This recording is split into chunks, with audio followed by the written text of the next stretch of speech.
Master మీరు ఏమిటండి queue నడిచేస్తుంటే మీరు అలా నడుస్తారేమిటి, ఓపిక ఉన్నవారే కదా, అంత మనిషి ఉన్నారు అడుగేయిద్దా అన్నాడు.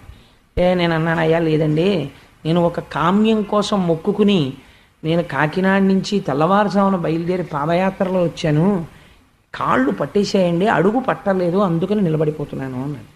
ఆయన ఎవరో నాకు తెలియదు. ఆయన వెంటనే ఒకరిని పిలిచి తాళాలు తీ అన్నాడు. వారు గబగబా తాళాలు తీసేశారు. మాస్టారు మీరు నా వెనకాతలు రండి అన్నాడు.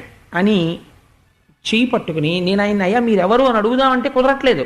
అడుగులు వేసుకుంటూ తీసుకెళ్ళి తిన్నగా సత్యనారాయణ స్వామి వారి అంతరాలయంలోకి తీసుకెళ్ళి వీరి గోత్రనామాలతో పూజ చేయండి అన్నాడు. వాళ్ళు గోత్రనామాలతో పూజ చేసి నాకు ప్రసాదం ఇచ్చారు, ఆ పువ్వులు అవి నిర్మాల్యం ఇచ్చారు. తీసుకుని నేను దిగలేక మెట్లు దిగుతున్నాను అదేంటి స్వామివారి యొక్క కింద యంత్రాలయం దగ్గరికి. ఆయన మళ్ళీ వచ్చి